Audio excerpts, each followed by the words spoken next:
What's up, guys? Welcome back to the infamous project. Today is a sad day. Well, it's a sad day for me, and it's a great day for the new owner of the one and only Shipbox-Fox, who is now just pulled up to arrive. And if you guys haven't followed, the Shipbox was on Bring a Trailer, stirred up lots of controversy, not only on that site, but on Foxbody Mafia and everything else. And the ironic thing that I have just learned is that the individual who purchased it knew nothing about the Shipbox. He didn't follow the build, he wasn't aware of it. He actually saw it on the Friday, which I believe the auction ended. So here he is. All right, so this is Colin, the proud new owner. How's it going, man? Good, how you doing? Yeah, all right. So what made you want this car? I just love the look of it, the patina and everything. I just said, screw it, I had to bid on it, so.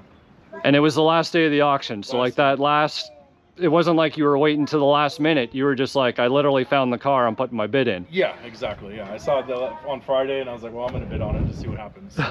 So what's your plans for the car? I don't know, probably just get it, you know, totally mechanically solid and maybe put a blower on it or something and nice. See what happens. Yeah, just send it. Yeah. All right, so we're keeping the look and the feel. Oh, we're not stripping it down. Not stripping it, it's not getting parted out, nothing like that. All right, and it's staying in Texas. Staying in Texas, yes. All right, so we got what? Lone Star, Fox Fest, we got LMR Cruising, we got all the events. So hopefully we'll see the car around. Absolutely, definitely. All right, well, guess time to load her up. Yes, sir. All right, well, thanks for bidding, man. Thanks for, I think it's super cool that somebody that knew nothing about it bid on it. I genuinely do. Kind of random, I know. Yeah. Time to load the car up and say our goodbyes. Load it up. It was actually not as hard to load on the trailer as we thought it would be, thankfully.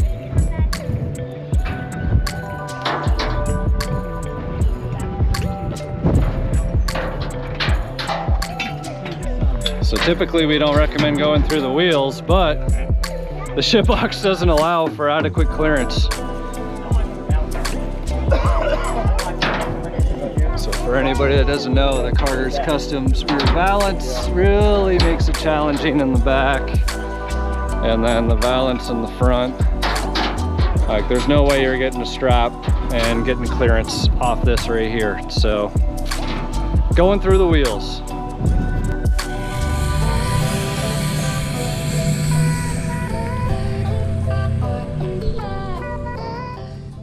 All right, guys, so it's been a couple days since the Shipbox left, and I was going through my footage because I'd done like a little bit of a spiel after the car left, and well, I don't know what happened to the footage. Maybe I just didn't hit the record button. Maybe it's actually on my other GoPro and I grabbed it instead of this one, and maybe just a little bit of confusion. Who knows? But here we are, and I want to say a few things about the Shipbox-Fox now that it has officially changed hands. And as mentioned, you know, I couldn't be happier that somebody that was completely unbiased to the project, didn't know that it happened, unaware of the car, stumbled upon Bring a Trailer, found it on there the last day of the auction, bid on it, and won. The icing on the cake, he's part of the North Texas Foxbody Club, and we know mutual people, and the car will live on, and more importantly, it will continue because that car has been a Texas car its entire life. And, well, it'll keep being at Texas shows, right? So be sure to keep an eye out for it. The Shipbox will live on. I did give him the Y-pipe and all of the turbo piping and everything else, the manifold, the wastegate, all that stuff, because he had mentioned that he wanted to maybe run boost through it. So hopefully he takes advantage of that. If not, whatever. So if he bolts on a blower or something else, well, cool, right? It's time for somebody else to put their touches on the car. So with that said, I gotta laugh. I genuinely do. The amount of disruption that the Shipbox-Fox caused since day one.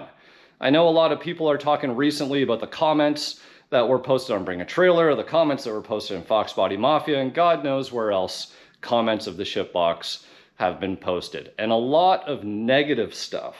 But guys, you gotta remember, negative PR or bad PR is good PR. And that's the whole purpose of disruption, right? It gets people thinking, it gets people engaged, it gets people like thinking differently, right? And that's the most important thing. The Shipbox-Fox was not the first patina or shitty Fox body that was on the road and cool. In fact, there's probably cooler ones out there. The Shipbox just had the benefit of, well, a little bit of exposure to YouTube and a lot of my invested time that obviously I wasn't really going to get anything out of it. And the same thing for Gary from Castle Customs, right? Gary flew down twice. That's 2 flight tickets from Canada, logistics, time off work, and everything else to work on that Shipbox and create this disruption in the community. So I think the mission is accomplished. For any of you guys and the ones that with the positive comments and that were kind of fighting my battles for me in some of those forums, you know, guys, I appreciate it. Thank you so much.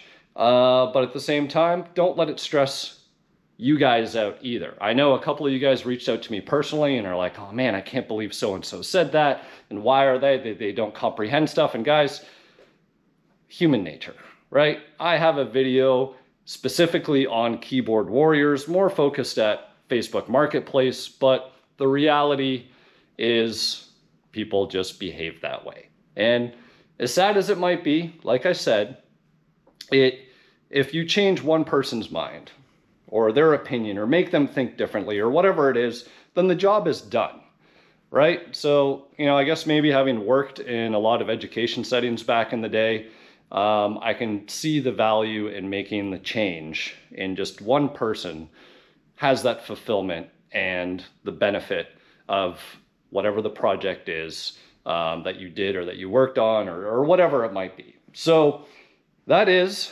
the Shipbox-Fox. It truly was a test to the community, not only in the Fox body arena, but outside. And bring a trailer more specifically, right? Like, yeah, there's a lot of Fox bodies that pass on there, and there's a lot of people that talk shit about the Celenes and what they're selling for Cobras and what they're selling for. Just why are these pieces of shit selling for so much money? And what's the attraction? Well, the attraction is that they're cool.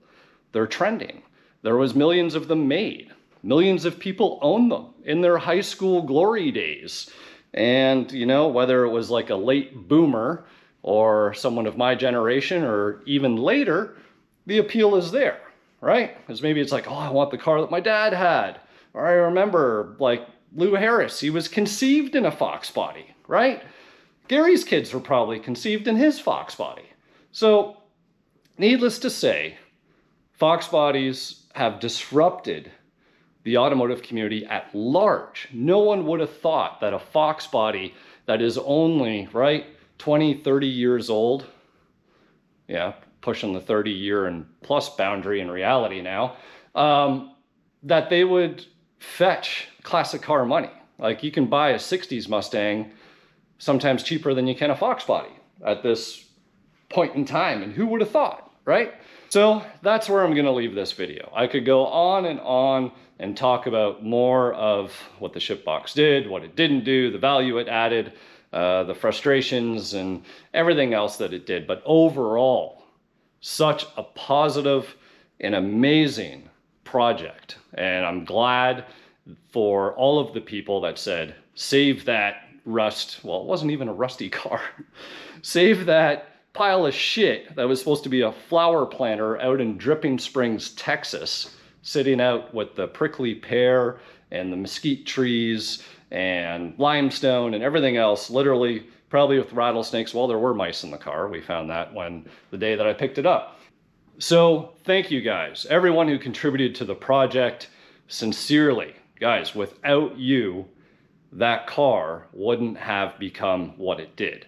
Without your peer pressure on Gary, who wanted to wear a full body condom just to even sit in that car, right? To change his opinion of it, because he was on the other side of it when it first started. He was like, man, that's a fucking parts car. Grab your Cobra intake and run. You know what I mean? Because that's essentially why I picked up the car. So even Gary's mind changed. So thank you to everyone who contributed to the project in some way, shape, or form. Thank you for those that engaged, whether it was a positive way or a negative way. Guys, you negative motherfuckers out there, you're only doing me and the project a favor. Honestly, the only real way to like kill a project or kill something from happening is by not engaging with it, right? Don't add to the hype. So maybe that's a lesson for some of those out there that got something to say. Sometimes maybe it's best not to say anything at all. So until next time, we'll see you back here on the Infamous Project.